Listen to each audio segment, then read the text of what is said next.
بسم اللہ الرحمن الرحیم ربی شرح لی صدری ویسر لی امری واحلل عقدۃ من لسانی یفقہوا قولی۔ محبت کا ادب محبوب کے ارشاد کی تعمیل ہے۔ محبوب کے ارشاد کی تعمیل محبت کا ایک ناگزیر مقام ہے۔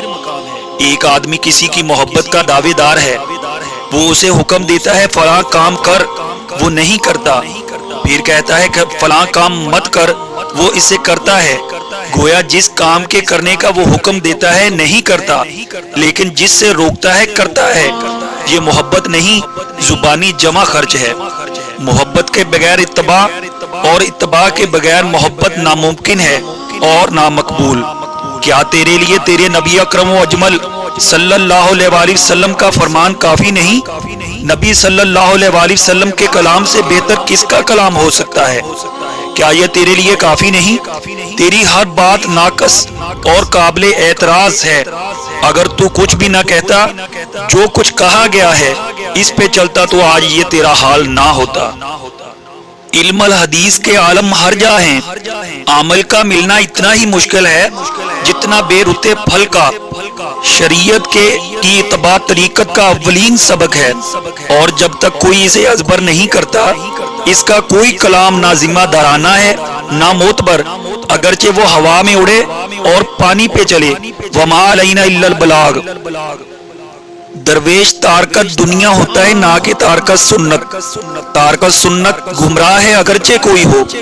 حضرت ابو ہریرہ رضی اللہ عنہ کہتے ہیں کہ حضور اقدس صلی اللہ علیہ وآلہ وسلم نے فرمایا، خبردار، دنیا ملعون ہے اور جو چیز دنیا کے اندر ہے وہ بھی ملعون ہے، مگر ذکر الہی اور وہ چیز جسے اللہ پسند کرتا ہے، عالم اور علم حاصل کرنے والا اس زمرے میں شامل نہیں۔ ترمذی رحمۃ اللہ علیہ، ابن ماجہ رحمۃ اللہ علیہ۔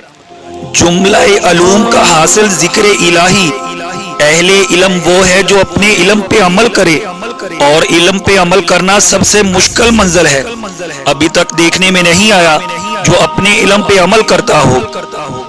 حضرت عبداللہ بن عباس رضی اللہ عنہما سے روایت ہے کہ وہ اللہ کے اس فرمان اور اللہ کا ذکر کرو، کھڑے بھی اور بیٹھے بھی اور اپنی کروٹوں پہ۔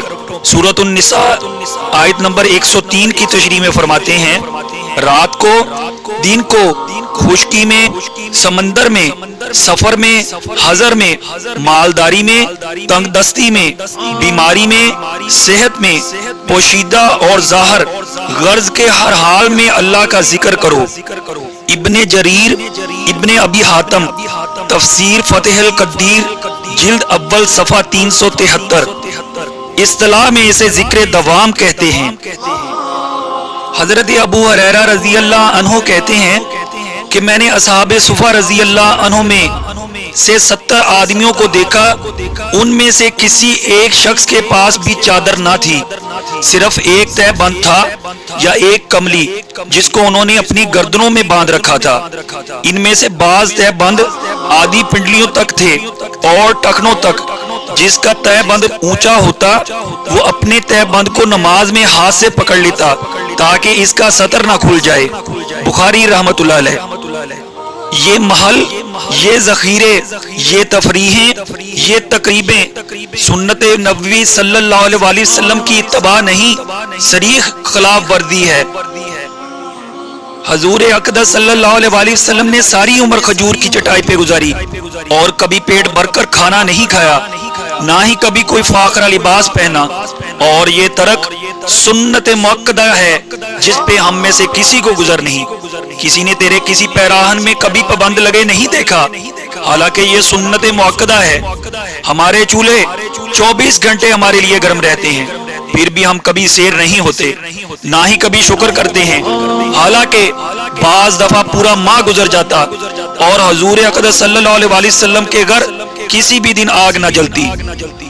حضرت ابن مسعود رضی اللہ عنہ کہتے ہیں کہ حضور اقدس صلی اللہ علیہ وآلہ وسلم بوریے پر سوئے، سو کر اٹھے تو آپ صلی اللہ علیہ وآلہ وسلم کے جسم مبارک پر بوریے کے نشان تھے۔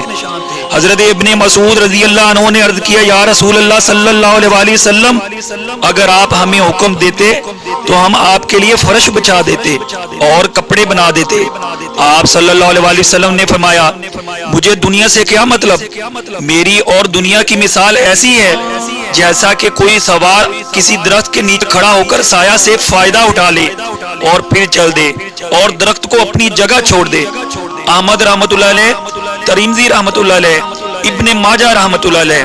مسافر کا کوئی وطن نہیں ہوتا، کسی سے کوئی توسیع نہیں ہوتی، رکا، ٹھہرا، سستایا اور چل دیا۔